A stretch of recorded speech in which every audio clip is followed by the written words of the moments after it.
Ini ada pembahasan klasik ya. Sejak dulu selalu muncul. Jadi kalau Ramadan setan dibelenggu, tapi kenapa masih ada maksiat? Ini kita cek hadisnya. Dari Abu Hurairah radhiyallahu anhu, Rasulullah SAW bersabda, apabila Ramadan tiba, pintu surga dibuka, pintu neraka ditutup, dan setan dibelenggu. Hadis riwayat Bukhari nomor 1899 dan riwayat Muslim nomor 1079. Atau dalam lafaz yang lain disebutkan, jika masuk bulan Ramadan, pintu-pintu rahmat dibukakan, pintu-pintu jahanam ditutup, dan setan-setan pun diikat dengan rantai. Hadis riwayat Bukhari nomor 3277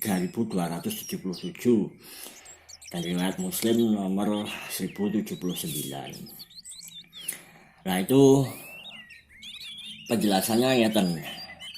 Kalau dalam hadisnya itu Kanjeng Nabi kan menjelaskan bahwa setan itu dibelenggu, dibondo, dirantai. Jadi kalau dirantai itu kan ya diikat kan anggota tubuhnya. Rasulullah tidak menyebutkan mulutnya ditutup. Jadi kalau misalnya kita pakai komparasi pakai surah Yasin ayat 65 gitu. Itu ada redaksi bunyinya gini. Ini redaksi dari Allah ya. Bismillahirrahmanirrahim. Al-yauma nakhtimu ala afwahihim wa tukallimuna aydihim, dan seterusnya. Pada hari ini kami Allah tutup mulut mereka. Rasulullah mengatakan setan itu dibelenggu, tapi tidak mengatakan mulutnya ditutup kan gitu. Nah, ini kenapa kok di bulan Ramadan masih terjadi maksiat ya? Karena itu setannya kan cuma dibelenggu anggota tubuhnya, dibatasi geraknya. Tapi cangkeme setan kan masih bisa bujui, masih bisa menggoda. Jadi kalau di bulan Ramadan kok masih ada maksiat ya lumrah gitu. Jadi orang yang masih bisa dibujui, masih bisa digoda oleh mulutnya setan itu kan berarti kan manusia-manusia yang lemah kan. Jadi digoda tok, dibisiki tok aja tergoda kan itu. Jadi ya nanti lepas Ramadan setannya lenggoda santai gitu. Jadi lenggoda karo ngopi-ngopi, karo leyeh-leyeh digoda cangkem tok wis iso, tidak perlu kerja keras gitu. Nah, maka setan ini akan kesulitan ketika dibelenggu menggoda orang-orang yang memang punya prinsip gitu.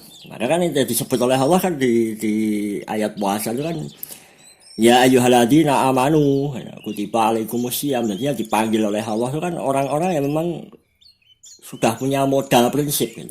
Jadi kalau ya ayyuhalladzina amanu, hai orang-orang yang beriman gitu. Nah, nek mau beriman nek bahasa cah-cah saiki anak-anak sekarang wis kadang wis apa meneh wis bahasa jadul men ya gitu.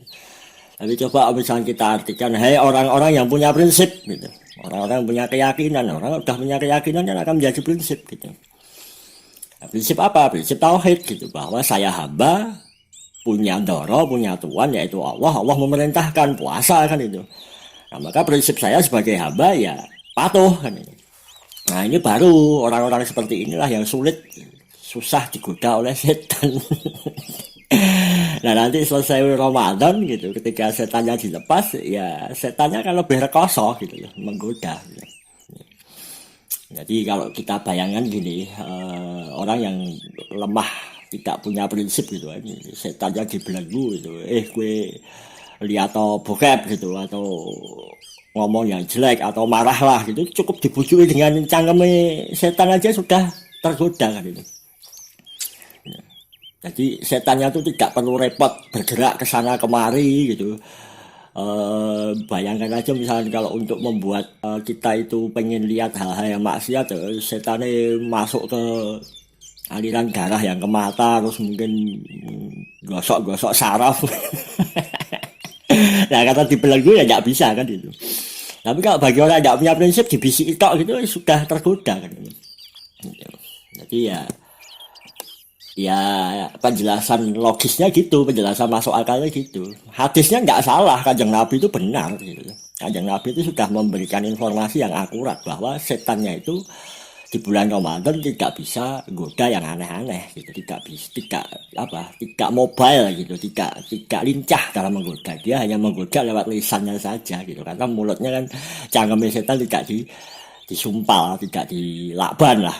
Lantas gimana caranya supaya kita ini bisa membebaskan diri, atau minimal lah susah untuk dijerat, untuk dikontrol, ditipu oleh syaitan. Maka langkah pertama, tetap prinsip dasar bahwa kita ini hamba, punya tuan, punya bos, punya doro, namanya Gusti Allah. Dan Allah berkali-kali menginformasikan kepada kita di dalam Quran bahwa setan itu musuh yang nyata bagimu. Innahu lakum aduwwum mubin gitu.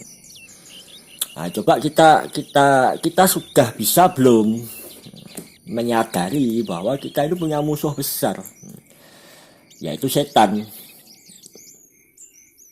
Nah, kalau kita belum bisa menjadikan setan itu sebagai musuh gitu, kita masih santai, kita masih tidak peduli, kita mungkin malah masih enjoy, bahagia di di percaya setan, ya wes susah gitu.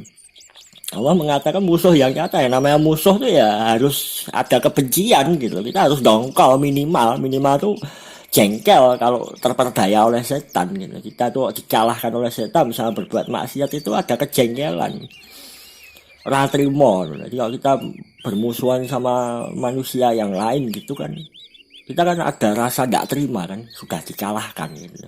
Ya kita sudah bisa belum begitu sama setan gitu. Nah, kalau kita sudah bisa menjadikan setan sebagai musuh yang nyata, kita ada kedongkolan, kita ada kejengkelan, nggak terima selama ini diplekoto, selama ini digoblok-goblok ke setan gitu, ya baru gitu kita bisa mendeklarasikan permusuhan. Nah, baru langkah selanjutnya adalah berdoa kepada Allah gitu, minta perlindungan dari jebakan-jebakan tipu daya syaitan. Ada di Al-Baqarah 186. Jadi ini masih rangkaian dari penjelasan tentang puasa, cuma sayangnya kurang begitu dibahas gitu. Jadi di 186 itu kan dijelaskan, apabila hamba-hambaku bertanya kepadamu Muhammad tentang aku Allah, maka sesungguhnya aku Allah itu dekat. Aku Allah kabulkan permohonan orang-orang yang berdoa apabila dia berdoa kepadaku. Hendaklah mereka itu memenuhiku dan beriman percaya kepadaku, agar mereka memperoleh bimbingan. Yang sudun itu kan artinya bimbingan. Nah, jadi kalau kita ingin kebal dari tipu daya setan, atau minimal susah untuk dibodohi setan gitu, ya maka sadari dulu bahwa yang bisa melindungi kita itu hanya Allah. Maka Allah mengajarkan ta'awud. A'udzubillahi minasyaitonir rajim. Dari redaksinya itu kan lugas bahwa kita itu tidak mampu memproteksi diri kita sendiri gitu.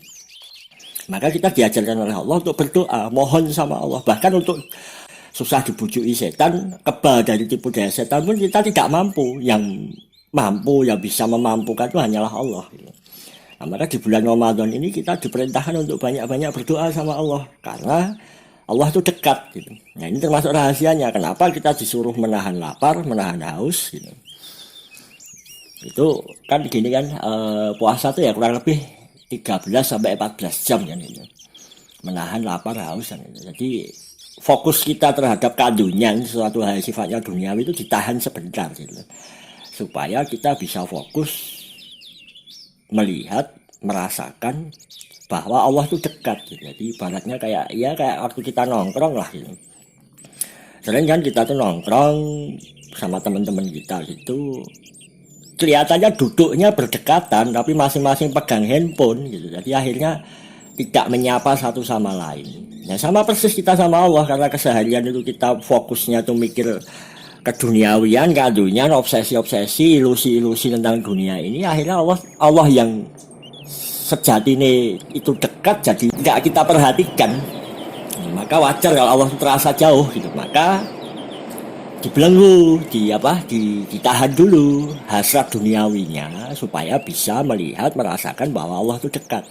Nah kalau sudah bisa merasakan Allah itu dekat, banyak-banyaklah berdoa. Nah, salah satu doanya apa? Doa makna ta'awud itu gitu. Ya Allah gitu, mohon nyuwun fasilitas gitu, nyuwun fitur untuk bisa melindungi diri dari tipu daya setan. Ya Allah tunjukkanlah gimana sih triknya setan itu memperdaya saya gitu. Apa sih goblok saya yang selama ini kok sering dimanfaatkan setan gitu. Nah maka mudah-mudahan nanti selesai Ramadan gitu, setannya tuh kaget, shock gitu. Wah ini kok jadi rumit ya, jadi angel ya. Ya harus gitu.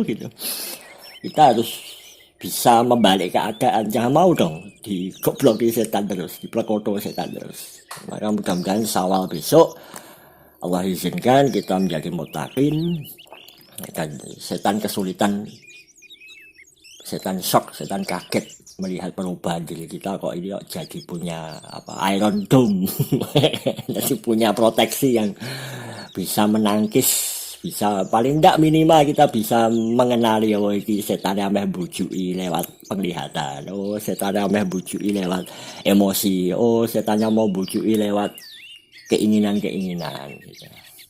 Mudah-mudahan Allah kabulkan doa-doa kita dan terutama disuwunke dimintakan pada Allah doa nyuwun proteksi perlindungan dari tipu daya setan. Allahumma amin.